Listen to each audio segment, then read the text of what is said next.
Muy bien. Eh, hace, a esta altura del año, en julio, hace unos 3 años, en el 2017, tuve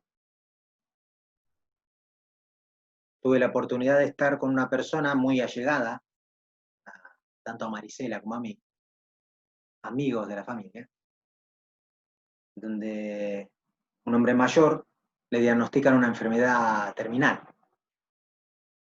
Y bueno, con todo lo que sabemos que sucede en ese tiempo, realmente había una necesidad de poder estar con él, de no solo tener visitas, sino de escucharlo. Y bueno, lo pude hacer. Durante los últimos meses y semanas pude acompañarlo. Y tenía visitas con él, pero con esas visitas donde, si bien era muy placentero poder estar con él y escucharlo, uno se ve movilizado en esa situación porque quiere hablar del Evangelio, ¿no? Quiere hablar de la palabra, compartir del Señor. Y eso es una familia que ellos saben que nosotros siempre fuimos así. No era que era algo muy oculto. Siempre en cualquier reunión, cumpleaños, fiesta, tuvimos la libertad de poder expresar del Señor. Y bueno, ver también nuestra manera de vivir, ¿no? Pero durante todas esas visitas que yo tuve, siempre fue muy agradable estar con él y escucharlo.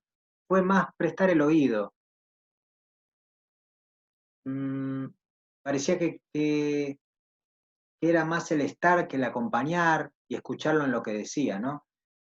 Y lo que él mencionaba siempre eran sus vivencias, sus experiencias de trabajo, o estando como padre con sus hijas, de lo cotidiano, pero con humor, con alegría, también expresando muchas veces situaciones que había vivido, buenas o malas, pero recordando años y experiencias que tenía. Siempre fue muy grato escuchar y estar tiempo con él, y realmente lo disfruté, y fue un tiempo para conocerlo más, ¿no? Y yo entendía que también había disfrute del otro lado. Y así fueron pasando el tiempo y las semanas, hasta que un día, después de 2 meses aproximadamente, recibimos un llamado donde se había grabado su situación. Bueno, había estado no internado, pero ya en su habitación no se podía mover. Entonces entendí que había que visitarlo, ¿no? Hacer esa visita, pero donde inquietaba el Señor, por lo menos lo que entendía yo en mi corazón de hablar del Señor verdaderamente. Entonces, yo tenía esa necesidad de predicar el Evangelio. Y haciendo resumen un poco, tuve la oportunidad. Me acerqué ese día a la noche y tuve el tiempo como para poder estar con él. Me lo encuentro donde él estaba dormido, en su habitación, y me conceden estar como siempre, pero en esa intimidad, ¿no? Estar, y lo recuerdo, ¿no? Ahora, él acostado, donde abre sus ojos, donde se despierta, y,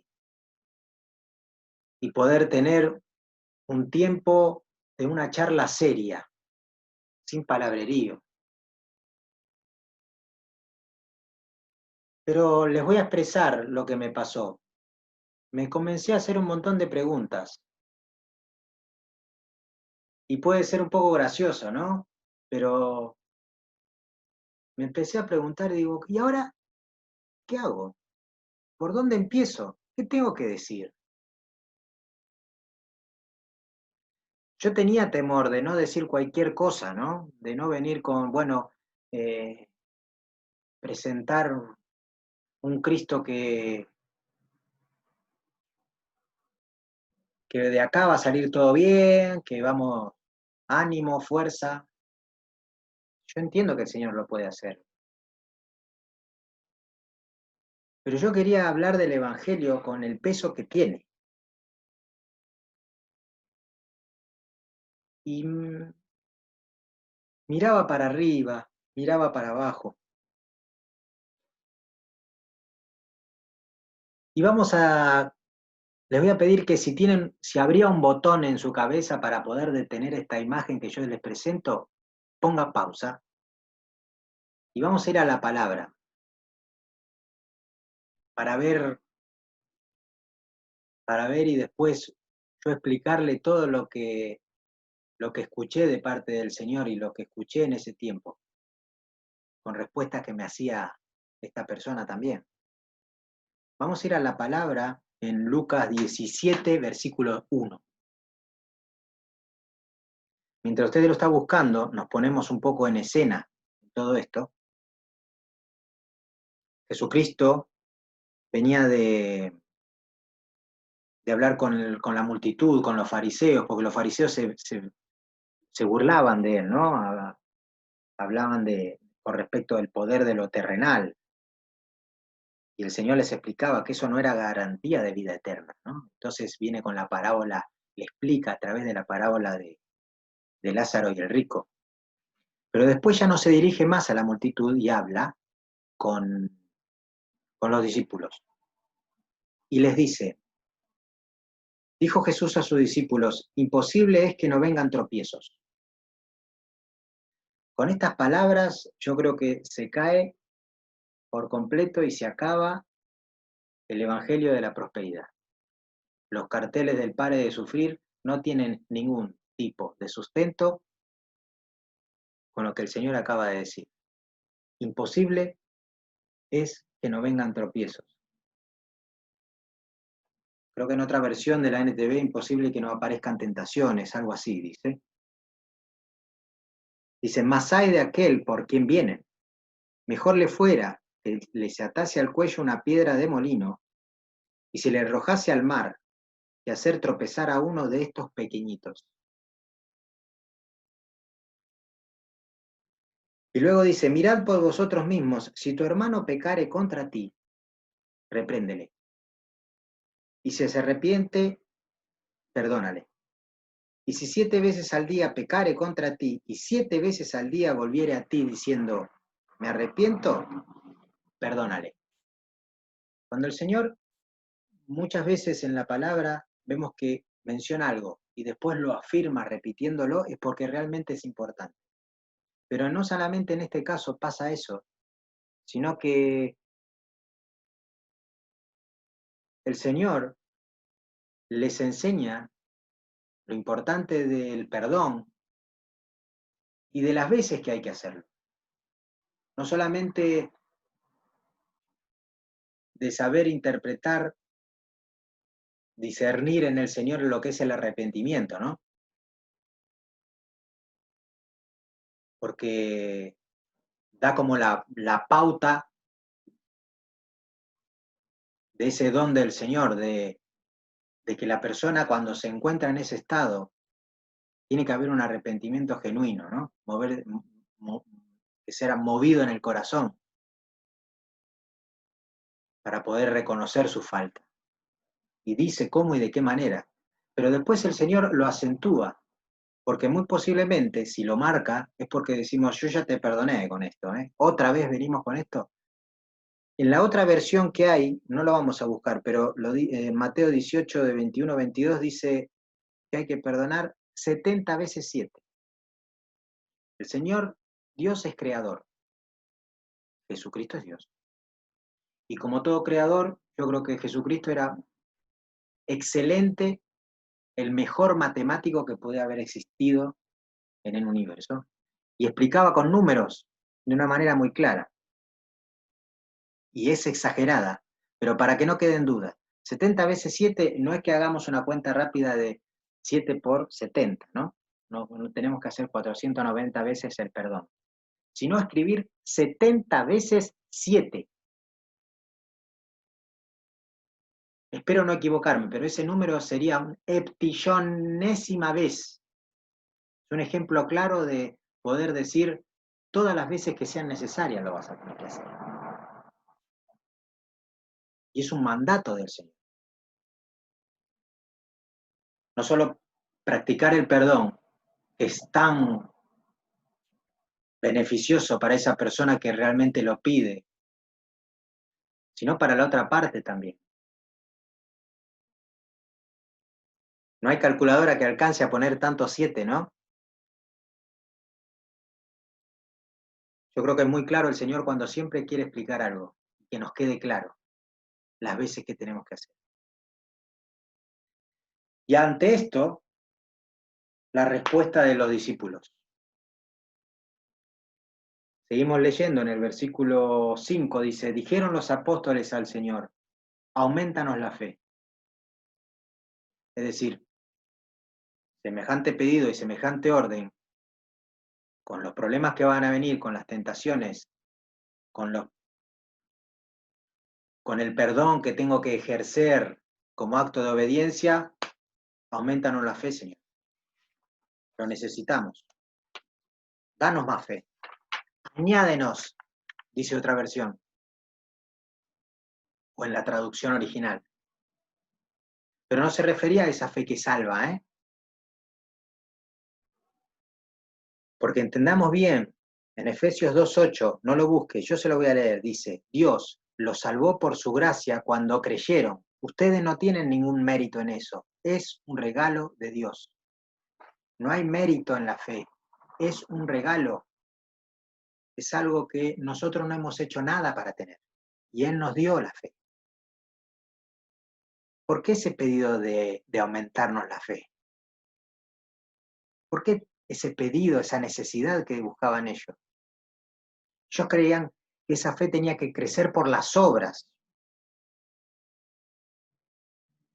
Pero el Señor fortalece a través del entendimiento de la palabra, el ser discipulado, el renovar el entendimiento a través de la verdad, a través del Evangelio, a través de su palabra, a través de estar tiempo con el Señor. Los discípulos querían que le aumenten la fe para poder resistir a esa oposición, a esas inclemencias del enemigo,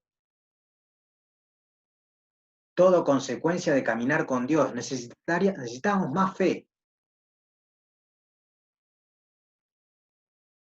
como que daría una firme convicción, ¿no? Entonces el Señor, ellos le dicen frente a esa escena, dice, Señor, añádenos más convicción a nuestras vidas para poder resistir el enemigo, para poder perdonar más, como hay que hacerlo. Y Jesús le responde con la sabiduría que él tiene, con esos ejemplos que se denominan hipérboles. Las hipérboles son cuando hay una exageración de un hecho. ¿Vieron cuando nosotros decimos, esto te lo dije 1.000.000 de veces, o ya lo escuché 1000 veces? No es que nos pongamos a contar, que son varias, sino de que está exagerando las veces de que uno interpretó, escuchó o lo dijo algo, ¿no? Esa manera de exagerar que tenemos, muy nuestra también, ¿no? Pero el Señor lo utiliza de una manera para explicar con respecto a esa fe. Y nos dice en el versículo 6, entonces el Señor dijo, si tuviera fe como un grano de mostaza,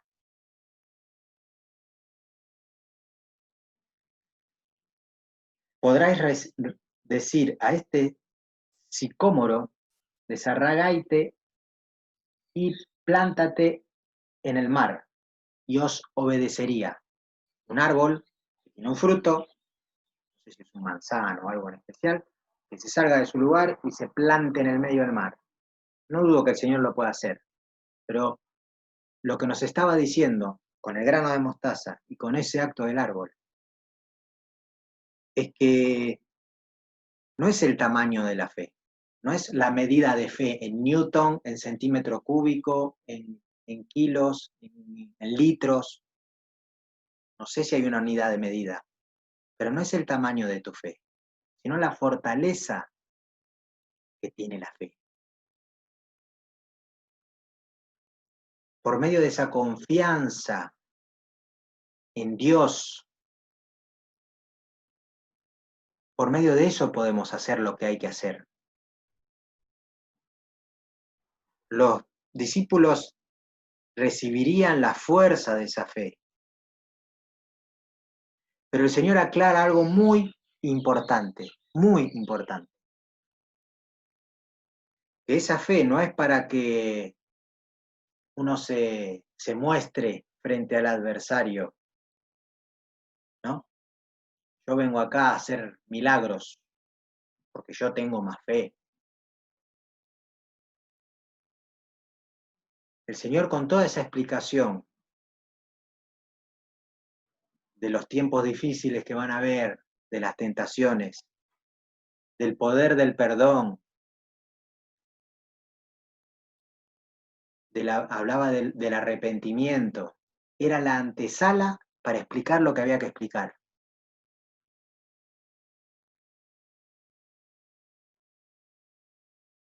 Versículo 7. ¿Quién de vosotros, teniendo un siervo que ara o apacienta ganado, al volver él del campo, luego le dice, pasa, siéntate a la mesa? ¿No le dice más bien, prepárame la cena, cíñete y sírveme hasta que haya comido y bebido, y después de esto, come y bebe tú? ¿Acaso da gracias al siervo porque hizo lo que le había mandado? Pienso que no. Así también vosotros, cuando hayáis hecho todo lo que ha sido ordenado, decid, siervo inútiles somos, pues lo que debíamos hacer, hicimos.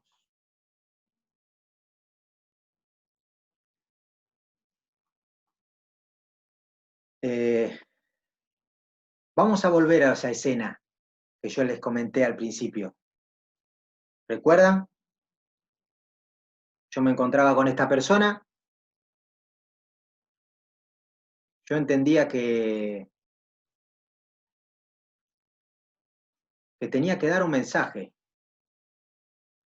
pero no sabía ni cómo ir, ni cómo encarar esto, no sé cómo ni siquiera cómo decirlo.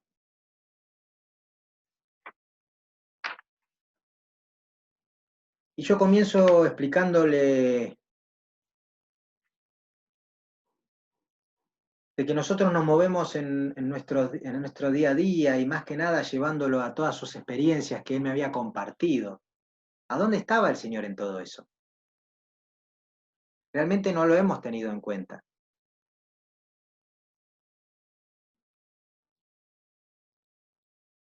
Si realmente hemos puesto nuestros trabajos, nuestro mover, nuestros deseos, teniendo en cuenta al Señor. Así hemos vivido siempre. Y el Señor lo que nos dice es que en esa declaración de independencia, que ya está desde el es en Génesis 3 en adelante, esa declaración de independencia donde nos hemos estado separados completamente de, e independizados del Señor, hemos vivido nuestra vida como quisimos. Pero al mismo tiempo, mientras yo decía eso, tenía que ser muy cuidadoso porque no estaba yo para juzgar, pero sí para aclarar algo que es muy importante. Decirle que nosotros de esa manera y con esa vida estamos muertos. ¿Muertos en qué? Nuestros delitos y pecados. Y realmente yo entendí que del otro lado asentaba con su cabeza, que él entendía lo que yo estaba diciendo. Me acuerdo en un versículo, yo se los voy a mencionar, dice Juan 8:47, dice, los que pertenecen a Dios escuchan con gusto las palabras de Dios. Y mientras yo le mencionaba esto, y le decía lo de estar muertos, y ese era nuestro verdadero estado, Dios en su misericordia y en su infinita gracia nos da un Salvador. Y yo obtengo una respuesta del otro lado, es decir, de esta persona que está escuchando que me dice, Jesucristo salva. En ese instante lo que se cumple es una palabra del Señor, en Romanos 10:13, que dice, todo el que invoque el nombre del Señor será salvo. Y yo en estos días lo busqué y lo sigo leyendo en el versículo 14 que dice, pero ¿cómo pueden ellos invocarlo para que los salve si no creen en Él? ¿Y cómo pueden creer en Él si nunca han oído de Él? ¿Y cómo pueden oír de Él a menos que alguien se los diga?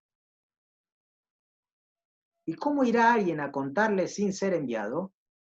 Por eso las Escrituras dicen, qué hermosos son los pies de los mensajeros que traen buenas noticias.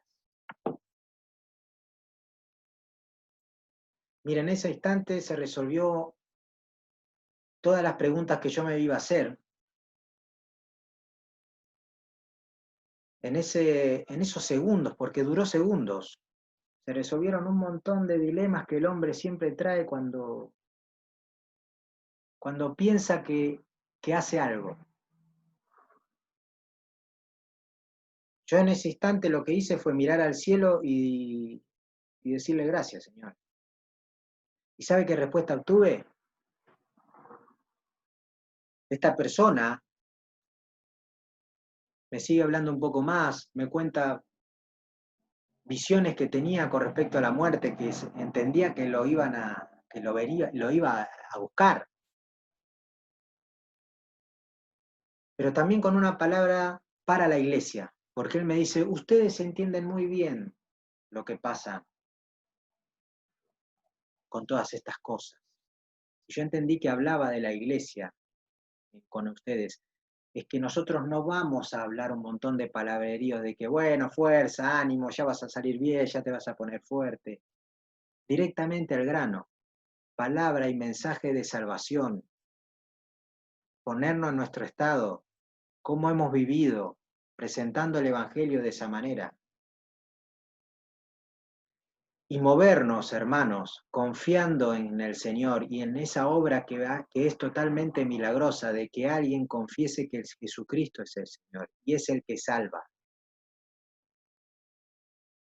Mire, mi presentación del Evangelio seguramente fue la más torpe que pudo haber existido, pero tenía que estar. Pero tenemos que estar y hablar del Evangelio, si no, ¿qué van a escuchar? Después es obra del Señor.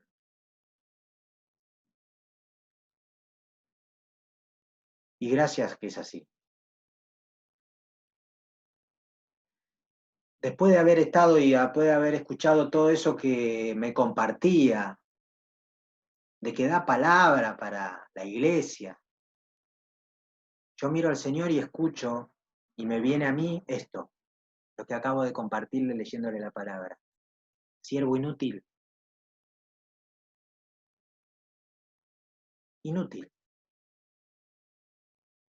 ¿Por qué?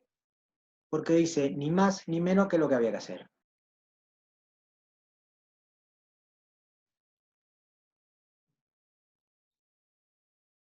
Es un regalo del Señor hablar del Evangelio. Él nos está concediendo de que nos hace partícipe de toda esta obra.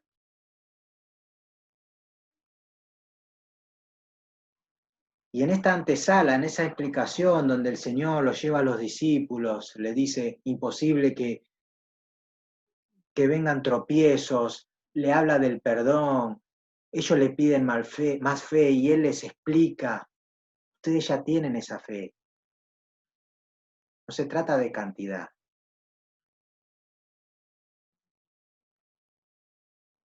Y yo lo que lo entiendo y les comparto, y ya voy a estar terminando, y les digo, Dios es el dueño de toda la causa.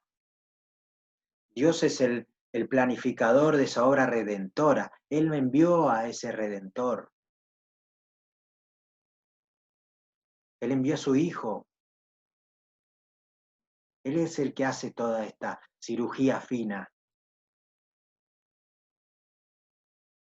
¿Saben qué somos nosotros? Siervos.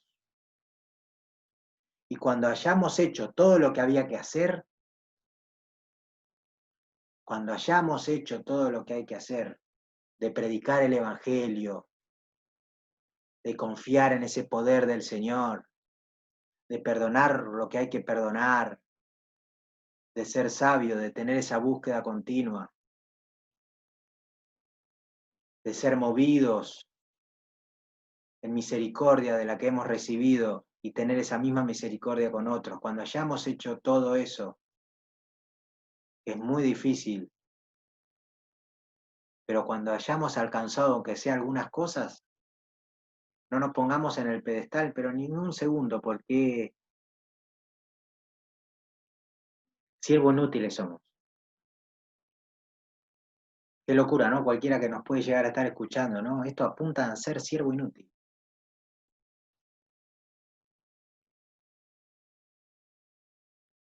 Porque la obra verdaderamente que importa la hace el Señor. Ahora hagamos lo que tengamos que hacer.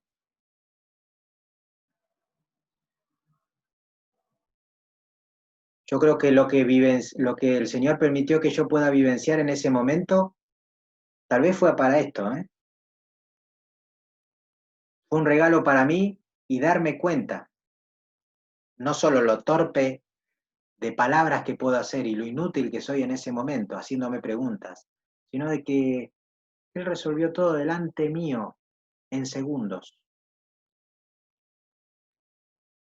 pero me dio ánimo, me dio esperanza, me dio del otro lado el ejemplo de una persona como entiendo,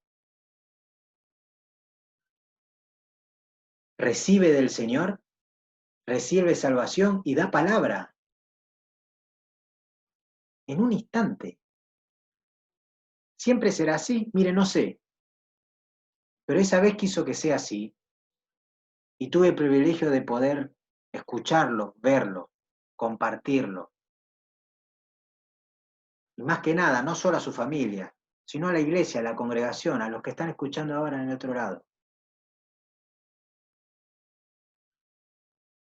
Nos mencionaban del poder de Dios, del Evangelio, de Jesucristo en nosotros, de esa bomba atómica. En ese instante, espiritualmente, estalló la bomba de una manera impresionante. Si vieron la imagen de la bomba atómica cuando se expande ese hongo atómico, esa nube, seguramente espiritualmente, ahí pasó eso.